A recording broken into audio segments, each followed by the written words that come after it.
الحكم أنهى المباراة بدقيقة 85.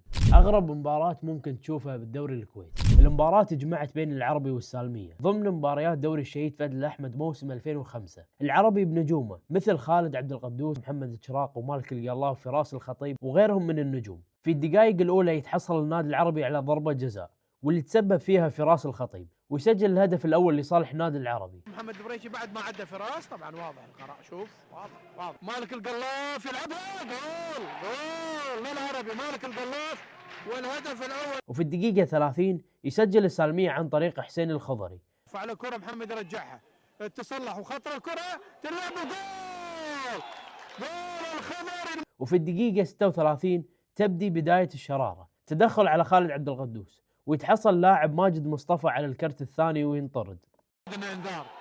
اعتقد انه انذار او طرد، اعطاه كرت احمر. بعدها ما ادري شنو صار وما ادري شنو قال اللاعب حسين الخضري لنواف شويه وينطرد. في طرد ثاني للخضري، الظاهر لحسين الخضري. وبعد طرد حسين الخضري ما ادري شنو صار بعد، والحكم وليد الشطي بس قاعد يطلع الكرت الاحمر. حسين الخضري، وطبعا في الظاهر لاعب ثاني من العربي، في لاعب نواف شويه، ايش فيه؟ شكو شو اللي صاير؟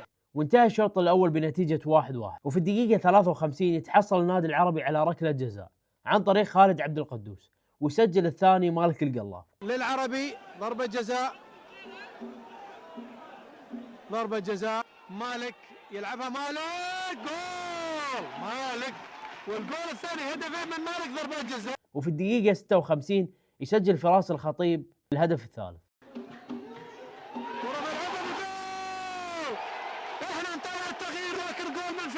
ويضيف الرابع اللاعب حمود ماجد. المرتة وكرة بالجول تنهي من حمود ماجد، الرابع من حمود ماجد. ويضيف العربي الخامس عن طريق اللاعب سعود سويد. وحكم المباراة يقول ما فيها شيء، جول من سعود سويد. يطرد لاعب السالمية محمد البريشي بعد تدخله على محمد الشراق قبل تسجيل الهدف الخامس. عربي طرد أربع